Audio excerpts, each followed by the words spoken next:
बिस्मिल्लाहिर्रहमानिर्रहीम। मोहतरम नाजरीन, आप देख रहे हैं अल-फतवा ऑनलाइन रमज़ान ट्रांसमिशन।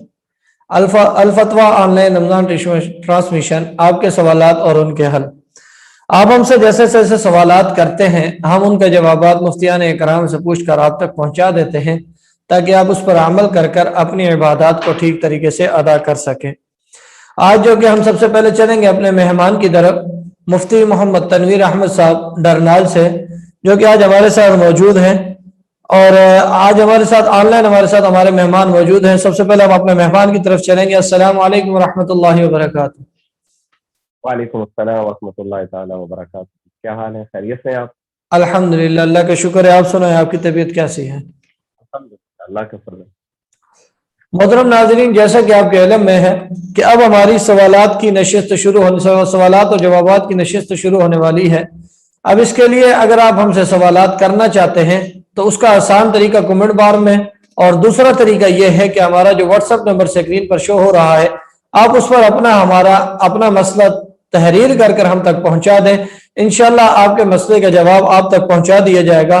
अब हम चलते हैं अपने सवाल और जवाब की नशिश की तरफ। हम सबसे पहले अपना पहला सवाल पूछेंगे मुफ्ती साहब से कि शहाब अजहर ने सवाल किया कि यह हदीस दुरुस्त है कि रोजेदार के मुंह की बदबू अल्लाह को मुश्क से ज्यादा पसंद है? बिस्मिल्लाहिर्रहमानिर्रहीम। बिल्कुल, ये हदीस शरीफ बुखारी शरीफ में और मुस्लिम में सैयदना अबू हुरैरा रज़ी अल्लाह ताला अन्हु से मरवी है, जिसके अंदर ये अल्फाज मौजूद हैं कि लखलूफ़ु फमिस साइम इंदल्लाहि अत्यब मिन रिहिल मिस्क, के रोजेदार के मुंह से जो बू आती है वो अल्लाह के नज़दीक मुश्क से ज़्यादा पसंदीदा और महबूब है। ये अल्लाह रब्बुल इज़्ज़त की कदरदानी की आला मिसाल है और मोहब्बत की आला मिसाल है। कोई माँ अपने बेटे से जितनी मोहब्बत करे, बाप अपने बेटे से जितनी शफकत करे, कोई भी अपने बेटे की बदबू को खुशबू नहीं कहेगा। लेकिन ये अल्लाह के रब्बुल इज़्ज़त की कदरदानी और मोहब्बत की इंतहा है कि बंदा अल्लाह के लिए रोज़ा रखता है और उसके पेट खाली रहने की वजह से शाम को जो मुंह से बू आती है, मेरा अल्लाह उसको भी खुशबू करार दे रहा है, और आम खुशबू नहीं बल्कि मुश्क से भी ज्यादा पसंदीदा और महबूब है अल्लाह के नजदीक। तो ये अल्लाह रब्बुल इज़्ज़त की कदरदानी है और बिल्कुल सही हदीस में ये बात आती है। अगला सवाल है महर इम्तियाज का। क्या हर मस्जिद में एतकाफ बैठना जरूरी है या नहीं? जी, हर मस्जिद में एतकाफ बैठना जरूरी नहीं है। एतकाफ की शराइत में से है कि ऐसी मस्जिद में बैठा जाए जो मस्जिद जमात हो, यानी जहाँ पंज वक्त नमाज बाजमात अदा की जाती हो, वहाँ एतकाफ होगा। और वहाँ अगर कोई एक बंदा भी एतकाफ मोहल्ले में से नहीं बैठेगा तो पूरा मोहल्ला गुनाहगार होगा। इसलिए कोई एक भी अगर बैठ जाएगा तो सारे मोहल्ले की तरफ से वो सुन्नत मुअक्कदा पूरी हो जाएगी। अगला सवाल है, मेरी वालिदा बीमार है और उम्र भी काफी ज्यादा है, वो रोजा नहीं रख सकती, क्या वो अपना फिदिया खुद अदा कर सकती है या नहीं? अब अगर जिंदगी में अदा कर सकती है तो उसका तरीका क्या होगा और फिदिया कितना होगा? आपकी वालदा साहिबा अगर इतनी बीमार है कि डॉक्टर साहब ने उनको बताया या खुद उनका तजर्बा है, गालिब गुमान ये है कि वो रोजा अगर रखेंगी तो उनकी तबीयत बिगड़ जाएगी और उनकी सेहत उनको इस बात की इजाजत नहीं देती कि रोजा रखें, तो फिर पहले तो ये देखा जाएगा कि क्या ये इतनी बीमार और इतनी बूढ़ी हैं कि बाद के अंदर भी इनकी सेहत की कोई तवक्को नहीं, तंदुरुस्ती की कोई तवक्को नहीं, तब ये फिदिया अदा कर सकती हैं। लेकिन अगर रमजान के बाद जो सर्दियों के छोटे दिन आते हैं उनमें ये रोजा रख सकती हैं, या बाद में किसी वक्त सेहत की तवक्को है उसमें रोजा रख सकती हैं, तो फिर इनके लिए फिदिये का हुक्म नहीं होगा, ये बाद में इन रोजों की कदा करेंगी। लेकिन अगर इतना बीमार हो कि बाद में रोजा रखने की कोई सख्त ना हो और सेहत की भी कोई तवक्को ना हो, तो फिर ये अपने रोजों का फिदिया अदा कर सकती हैं, अपनी जिंदगी में भी अदा कर सकती हैं। और फिदिया अदा करने की तरतीब ये होगी कि हर रोजे के बदले में सदका फितर के बराबर उन्होंने गंदम या उसकी कीमत देनी है। और सदका फितर कितना है? 2.25 किलो गंदम या उसकी कीमत, वो हर रोजे के बदले में दे दे। अपने इलाके के हिसाब से मालूम कर ले कि सदका फितर 2.25 किलो गंदम की क्या कीमत बनती है। हमारे चकवाल के हिसाब से आजकल 100 रुपए जो है मुकर्रर किए गए इसके लिए। तो अगर इस एतबार से देखा जाए तो 100 रोजों का फिदिया 3,000 रुपए बनेगा, वो अदा किया जा सकता है, बशर्ते कि ये इसकी जो है वो अहलियत रखती हो। अगला सवाल है, इसके 3-4 जुज़े उन्होंने बयान किए, हम एक एक जुज आपसे से पूछेंगे और उसका आप जवाब देते रहना। पहला सवाल का जो पहला जुज है कि अगर मियाँ बीवी रोजे की हालत में हम बिस्तरी कर ले तो उनको सिर्फ रोजा कज़ा करनी पड़ेगी या क्या करना पड़ेगा? हाँ, अगर रोजे की हालत में मियाँ बीवी आपस में हम बिस्तरी मुबाशरत या जिमा आपस में कर ले तो ऐसी सूरत में हुक्म ये होगा कि इनका रोजा टूट जाएगा और इनके जिम्मे इस रोजे की कज़ा अलग होगी और 60 रोजे हर एक ने अलग अलग रखने होंगे। यानी कज़ा भी होगी रोजे की और 60-60 रोजे मुसलसल इन दोनों को रखने होंगे। इसके सवाल की जो दूसरी जुज है कि 60 रोजे अगर औरत रखती है तो औरत के फिर अय्याम मखसूसा भी आ जाते हैं, माहवारी के अय्याम, तो अब उसका क्या तरीका होगा 60 रोजे रखने का? जी हाँ, अगर 60 रोजे मुसलसल औरत रख रही है और इस दौरान उसके अय्याम माहवारी आ गए और उनमें उसके लिए रोजा रखना उसकी शरन इजाजत नहीं है तो शरीयत कहती है कि इन दिनों में अगर नागा हो जाता है तो कोई हरज की बात नहीं है। स्टॉप अगर जी 60 रोजे रखने के दौरान अगर औरत को अय्याम माहवारी आ जाए तो ऐसी सूरत में हुक्म ये होगा कि अय्याम माहवारी में तो रोजा रखने की शरन इजाजत नहीं है, तो इन दिनों में अगर नागा हो जाएगा तो कोई हरज की बात नहीं, उसके बाद वाले रोजे पिछले रोजों के साथ पूरे कर ले और जैसे अय्याम माहवारी खत्म होंगे अगले दिन से इन्होंने रोजा स्टार्ट करना होगा। अगर अगले दिन इन्होंने एक दिन का भी नागा कर लिया तो फिर नए सिरे से 60 रोजे रखने होंगे। तो बहरहाल अय्याम माहवारी का जो वक्फा दरमियान में आ जाए उसमें कोई हरज की बात नहीं है, उसके होते हुए भी 60 रोजे इस तरीके से आगे पीछे वाले मिलाकर पूरे किए जा सकते हैं। इसका तीसरा जुज उन्होंने बयान किया कि अगर मियाँ बीवी रोजे नहीं रखते बल्कि वो चाहते हैं कि इसकी कीमत अदा कर दें, तो अब कीमत अदा करने का क्या तरीका होगा कि एक मिस्कीन को जो खाना खिलाना है वो सिर्फ एक टाइम का होगा या 3 टाइम का, और अगर 2 टाइम या 3 टाइम का होगा या 1 टाइम का होगा तो उसकी कितनी कीमत अदा करनी पड़ेगी उन दोनों को? जी हाँ, अगर ये हजरात रोजा रखने की ताकत रखते हैं और सेहतमंद है, जवान है, तो फिर इनके लिए फिदिया यानी कफारा अदा करना मिस्कीनों को खाना खिलाने की सूरत में ये जायज नहीं होगा।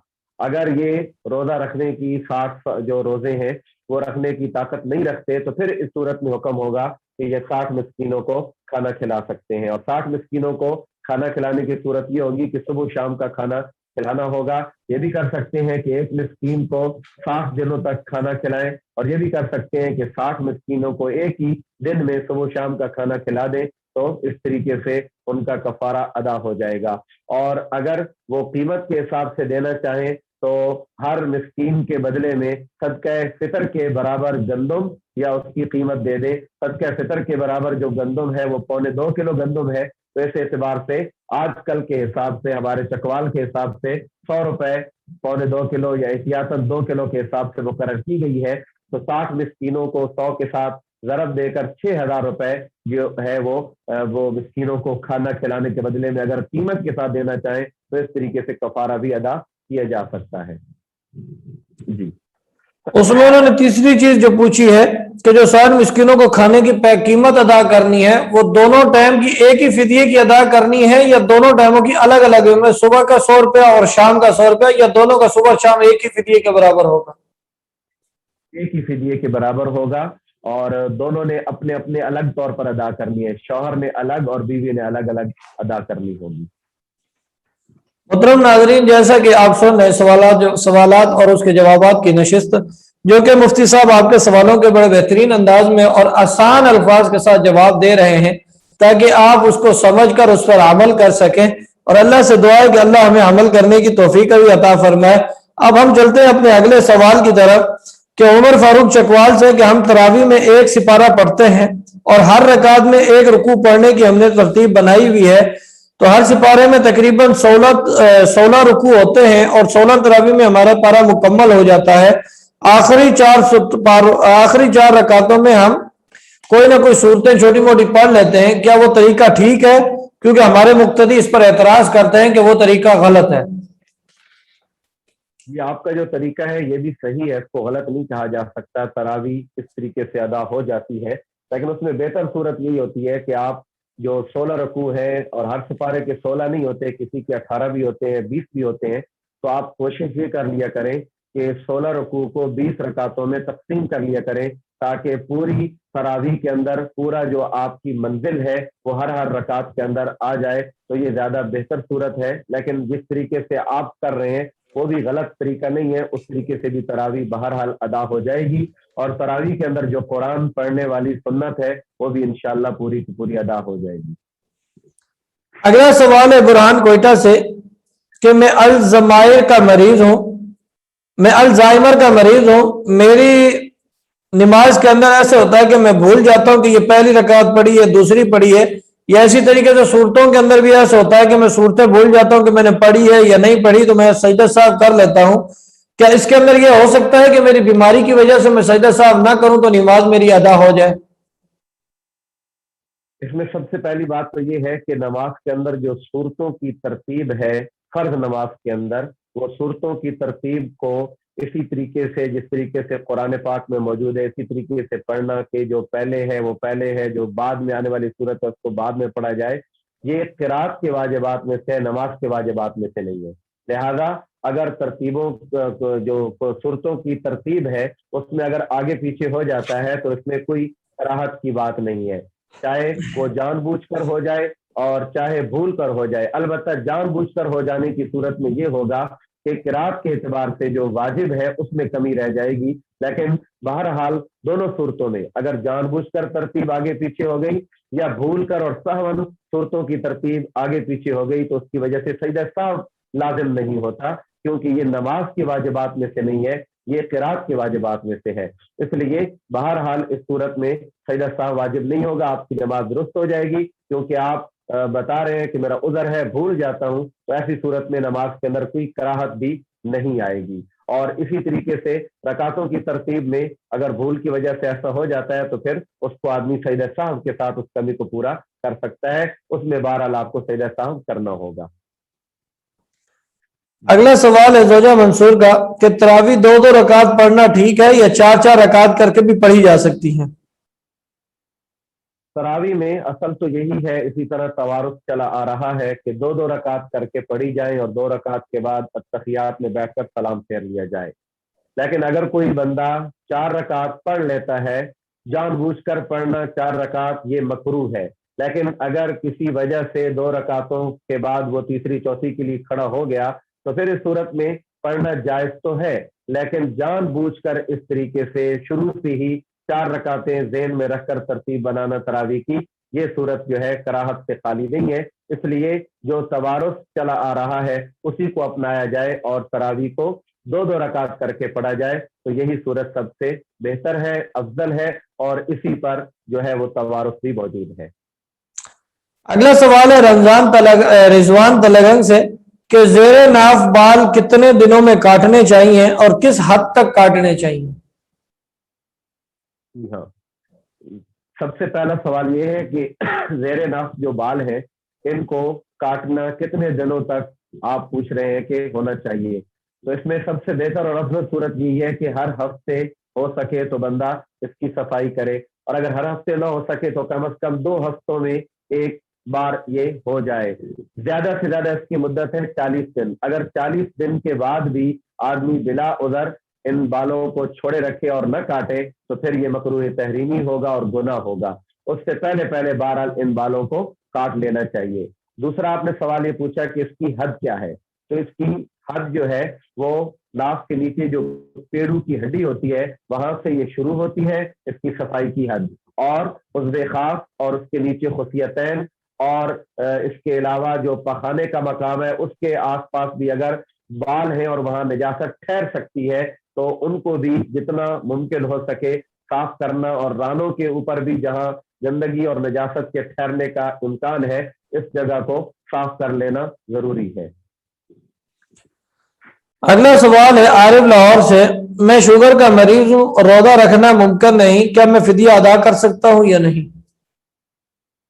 جی ہاں, شوگر کا اگر ایسا مریض ہے کہ جس کو خود ڈاکٹر بتاتے ہیں کہ آپ کے لیے روزہ جو ہے جان کا مسئلہ بن جائے گا، یا خود اس کا اپنا تجربہ ہے اور غالب گمان ہے کہ اگر میں نے روزے کی حالت میں اسی طرح مطلب شوگر کی حالت میں روزہ رکھ لیا تو میری طبیعت بگڑ جائے گی اور سخت بیمار ہو جاؤں گا، اور کبھی اس نے ایسا تجربہ کیا بھی اور سخت بیمار ہو گیا، تو پھر ایسے مریض کے لیے گنجائش ہے کہ وہ فی الحال روزہ چھوڑ دے، اور جب صحت ٹھیک ہو یا سردیوں کے چھوٹے دن ہو تو ان میں روزوں کی قضا کر لے، اور اگر بعد میں بھی صحت کی کوئی توقع نہیں ہے تو پھر ایسی صورت میں فدیہ ادا کرنے کی اجازت ہوگی۔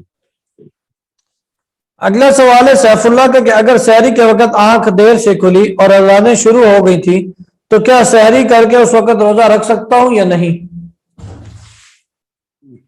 اصل میں سحری کا جو تعلق ہے وہ اذان کے ساتھ نہیں ہے، لوگ سمجھتے ہیں سحری کا تعلق اذان فجر کے ساتھ ہے، حالانکہ سحری یعنی ختم سحری کا تعلق جو ہے وہ صبح صادق کے ساتھ ہے۔ جب صبح صادق ہو گئی، جو کیلنڈر آپ کے علاقے میں بنا ہوا ہے رمضان کی سحری اور افطاری کا، اس میں جو ٹائم لکھا ہوا ہے اسی ٹائم پر آپ کو جو ہے روزہ بند کرنا ہے، یا اسی وقت تک آپ نے نیت کر لینی ہے اور کھانے پینے کو آپ نے اس وقت تک روک دینا ہے۔ تو اگر تو آپ کے علاقے میں جس وقت نقشے میں جو ٹائم لکھا ہوا ہے اسی وقت پر اذانیں شروع ہوتی ہے، کیونکہ اس میں ہر علاقے کی اپنی اپنی ترتیب ہوتی ہے، کسی علاقے میں صبح صادق کے 5 منٹ کے بعد اذان دی جاتی ہے اور کسی علاقے میں اسی عین مقرر وقت پر اذان دی جاتی ہے۔ تو اگر عین مقرر وقت پر اذان دی جا رہی ہے اور اس وقت آپ نے شروع میں ہی وہ نیت کر لی اور کھانا پینا روک دیا تو آپ کا روزہ صحیح ہو جائے گا، یعنی جو نقشے میں ٹائم لکھا ہوا ہے اس میں 1-2 منٹ، زیادہ سے زیادہ 3 منٹ کی گنجائش ہوتی ہے، اور یہ احتیاط جو اس میں شامل کی جاتی ہے اس کی وجہ سے یہ گنجائش ہوتی ہے۔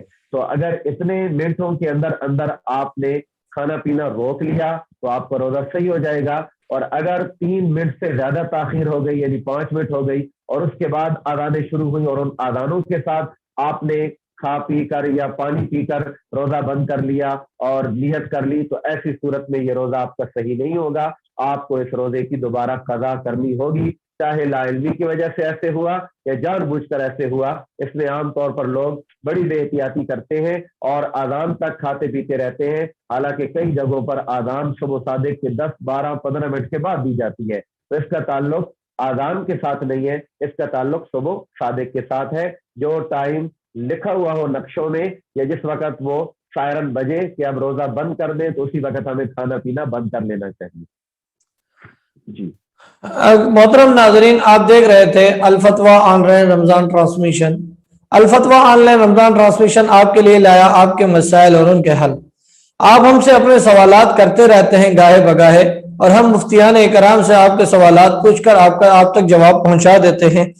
اس کے لیے اگر آپ ہم سے سوالات کرنا چاہتے ہیں تو اس کا آسان طریقہ ہمارے کمنٹ بار میں لکھ دیں اپنا سوال کو، اور دوسرا اس کا طریقہ ہمارا جو واٹس ایپ نمبر سکرین پر شو ہو رہا ہے، آپ اس پر اپنا سوال تحریر کر کر ہم تک واٹس ایپ کر دیں، انشاءاللہ فوراً یا بعد میں آپ کے سوالات کا جوابات آپ تک پہنچا دیے جائیں گے۔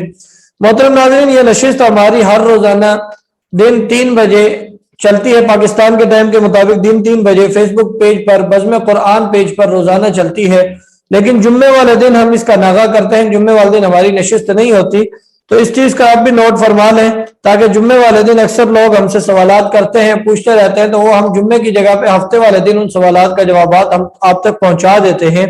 اور کبھی ایسا بھی ہوتا ہے کہ سوالات ہم تک زیادہ ہوتے ہیں جو اس نشست میں نہیں ہوتے ہفتے کی، تو ہم وہ پھر اتوار والے دن شامل کر لیتے ہیں تاکہ آپ کے سوالات کے جوابات آپ تک پہنچ سکیں۔ تو ہم اب چلتے ہیں اپنے اگلے سوال کی طرف۔ اگلا سوال ہے آصف کا، کیا صدقہ فطر ہر بندے پر فرض ہے اور اس کے لیے شرائط کیا ہے؟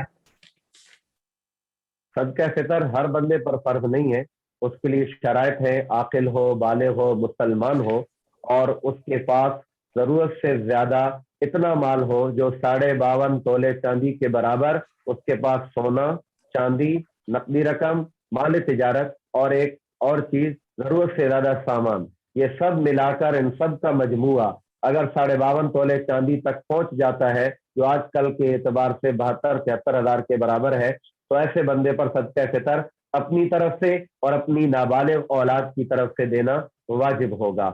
تو دوسرے لفظوں میں، آسان لفظوں میں آپ یہ بھی کہہ سکتے ہیں کہ جس پر زکوٰۃ واجب ہے اس پر صدقہ فطر واجب ہے، لیکن ایک فرق ہے کہ ज़कात में 4 चीजें शामिल होती हैं, सोना, चांदी, नकदी रकम, माल तिजारत।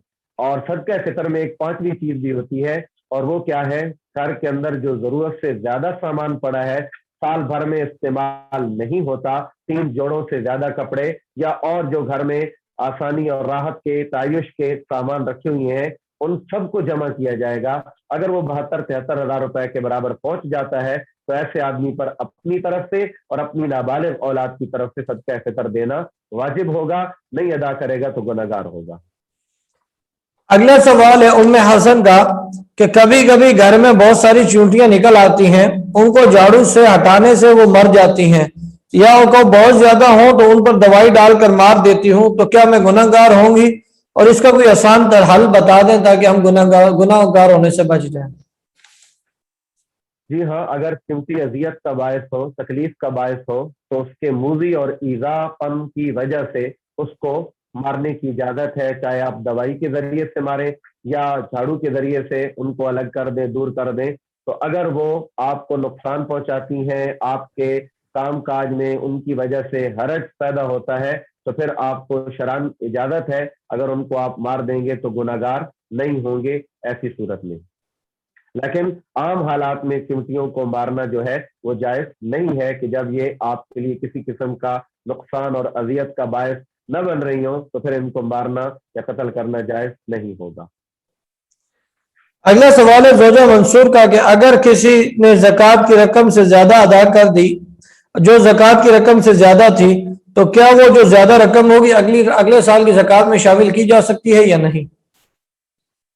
जी हाँ, जो ज़कात की रकम आपने जायद अदा कर दी गलती से, या वैसे आपने ज्यादा अदा कर दी, तो आप अगर नियत कर लें कि जो अगले साल की ज़कात है उसमें उस जायद रकम को मैं शामिल करता हूं, तो ये जायज होगा। क्योंकि ज़कात के बारे में हुक्म है कि ज़कात एडवांस यानी पहले भी दी जा सकती है, और मरने से पहले तक जब भी आप इसको अदा करेंगे तो अदा ही होगी। लेकिन बहरहाल इंसान को जल्द से जल्द अदा कर लेना चाहिए, कहीं ऐसा ना हो कि ज़कात का गुनाह लेकर दुनिया से चला जाए। लेकिन आपने जो सवाल पूछा है उसके मुताबिक आपने जो जायद ज़कात दी है पिछले साल, उसको अगले साल की ज़कात में आप शामिल कर सकते हैं, बिल्कुल जायज है।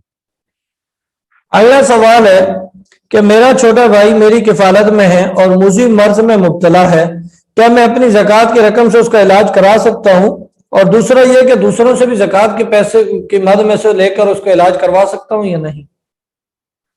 जी हाँ, अगर आपके छोटे भाई मुस्तहिक हैं, यानी उनकी मलकियत में 52.5 तोले चांदी के बराबर सोना, चांदी, नकदी रकम, माल तिजारत और जरूरत से ज्यादा सामान नहीं है, तो फिर वो मुस्तहिक ज़कात है। आप भी उनको ज़कात दे सकते हैं और दूसरों से भी ज़कात लेकर आप उनको दे सकते हैं। अलबत्ता उनका इलाज करवाने के लिए अगर आप ज़कात देना चाहते हैं, तो उसकी सूरत बेहतरीन यही है कि आप वो ज़कात की रकम अलग करके अपने छोटे भाई को उसका मालिक बना दें, फिर वो भाई अपने इलाज में खर्च करें, या आप उनको बता दें या आप अपने इलाज में खर्च करें, तो ये दुरुस्त होगा। अगर वैसे अपने तौर पर इलाज में ज़कात की रकम लगाते रहेंगे तो ये ठीक नहीं होगा। पहले उस ज़कात की रकम को छोटे भाई को मालिक बनाएंगे, फिर वो अपनी मर्जी से उसको इलाज वगैरह में खर्च कर सकते हैं। अगला सवाल है हसन अली का कि अगर कोई शख्स जुम्मे के दिन या रमजान में फौत हो गया तो उसका उस पर कब्र का अजाब होगा या हिसाब होगा या नहीं? जी हाँ, सही अहादीस में ये बात आती है कि रमजान शरीफ में या जुमे के दिन जो आदमी वफात पाएगा, अल्लाह रब्बुल इज्जत उससे कब्र का आजाब उठा देंगे। तो ये सही हदीस के अंदर मौजूद है। अब ये जो हदीस में आता है कि रमजान में कब्र का आजाब उठा दिया जाएगा, इसकी तशरीहात में बाद उलमा कहते हैं कि सिर्फ रमजान में उठा दिया जाएगा, बाद की इसमें बात नहीं है। लेकिन दूसरे बाद उलमा कहते हैं कि नहीं, इसका ताल्लुक अजाब के उठ जाने का क़यामत तक है, कि अल्लाह पाक की रहमत से पूरी उम्मीद है। और हदीस में भी आता है कि हम जैसा अल्लाह से गुमान करेंगे, अल्लाह हमारे साथ वैसा ही मामला करेंगे। इसलिए हज़रत थानवी रहमतुल्लाह ने लिखा है कि इस तरह की रिवायात में जो कब्र का अजाब उठने की बात आती है, इसका ताल्लुक सिर्फ उस खास वक़्त या खास महीने तक नहीं है, बल्कि अल्लाह की रहमत से पूरी उम्मीद है कि अल्लाह पाक क़यामत तक इसके लिए इस अजाब को रफ़ा फरमा देते हैं। जी। अगला सवाल है अली रजा सऊदिया से कि अक्सर मैं सुन्नतें या नवाफिल पढ़ रहा होता हूँ, तो कोई सऊदी आकर मेरे कंधे पर हाथ रखता है اور उसके बाद मेरे साथ वो नमाज में शामिल हो जाता है और मजबूरन मुझे तकबीरात बुलंद आवाज से कहनी पड़ती हैं, तो क्या मेरी सुन्नत नवाफिल अदा हो जाएगी? दूसरा ये कि क्या उसकी मेरे पीछे फराइज अदा हो जाएंगे या नहीं? जी हाँ, आपके सवाल के दो हिस्से हैं। पहला ये कि आप सुन्नत और नवाफिल पढ़ रहे होते हैं, तो ऐसी सूरत में जब वो आपके पीछे आकर खड़ा हो जाता है आपके कंधे पर हाथ मारकर, जैसे कि बाज़ अरबों की आदत है, तो ऐसी सूरत में आया आपके सुन्नत अदा हो जाएंगे कि नहीं? तो आपके सुन्नत तो अदा हो जाएंगे, लेकिन आपका इस तरीके से अपने आप को इमाम समझ लेना या ऊंची आवाज से तकबीरात कहना, ये दुरुस्त अमल नहीं है, क्योंकि अहनाफ के नजदीक सुन्नत पढ़ने वाला फर्ज वाले का इमाम नहीं बन सकता। तो जैसे उसके फर्ज आपके पीछे ठीक नहीं है, तो आपकी उसकी इमामत की नियत करना या इमामत की नियत से बुलंद आवाज से अल्लाह अकबर कहना, ये दुरुस्त अमल नहीं होगा। आप नमाज के बाद उसको बता दें कि इस तरीके से मैं सुन्नत पढ़ रहा हूँ, आपके फर्ज हमारे पीछे दुरुस्त नहीं होंगे। तो बहरहाल फुक़हाए अहनाफ के नजदीक जो है वो सुन्नत पढ़ने वाले के पीछे फर्ज अदा नहीं हो सकते, लेकिन बहरहाल आपके सुन्नत अदा हो जाएंगे। जी, अगला सवाल है अब्दुल्ला का कराची से कि नाफ में तेल डालने से क्या रोजा टूट जाता है या नहीं? नहीं, नाक में तेल डालने से रोजा नहीं टूटता इसमें, क्योंकि कोई चीज पेट में नहीं जाती। जब पेट में मुंह के रास्ते या नाक के रास्ते कोई चीज जाएगी तो उसी से रोजा टूटेगा। तो ये तो मसामात के जरिए से सिर्फ बाज़ औक़ात जज्बियत होती है, इसमें जो है वो पेट में कोई चीज नहीं जाती, इस वजह से इससे रोजा बिल्कुल नहीं टूटेगा। मोहतरम नाजरीन, आप देख रहे थे Al-Fatwa online Ramzan transmission. Al-Fatwa online Ramzan transmission करने का मकसद आपके सवालात और उनके जवाबात देना है। जो आप हमसे सवालात पूछते रहते हैं, हम अपने मुफ्तियान इकराम से उनके जवाबात लेकर आप तक पहुंचा देते हैं। तो अब वक्त की किल्लत की वजह से हमारी नशिश का टाइम खत्म हो रहा है। तो अगर आप हमसे सवालात करने चाहते हैं तो इसका एक आसान तरीका है कि आप हमारे कमेंट बार में लिख कर और इसी तरीके से जो व्हाट्सएप नंबर हमारा स्क्रीन पर शो हो रहा है, आप उस पर अपना सवाल तहरीर कर कर हम तक पहुंचा दें। इंशाल्लाह फौरन या बाद में आपके सवाल का जवाब आप तक पहुंचा दिया जाएगा। अब हमारा टाइम खत्म हो रहा है। अब अपने मेजबान मोहम्मद उमर फारूकी को दीजिए इजाजत। अस्सलाम वालेकुम रहमतुल्लाहि व बरकातहू।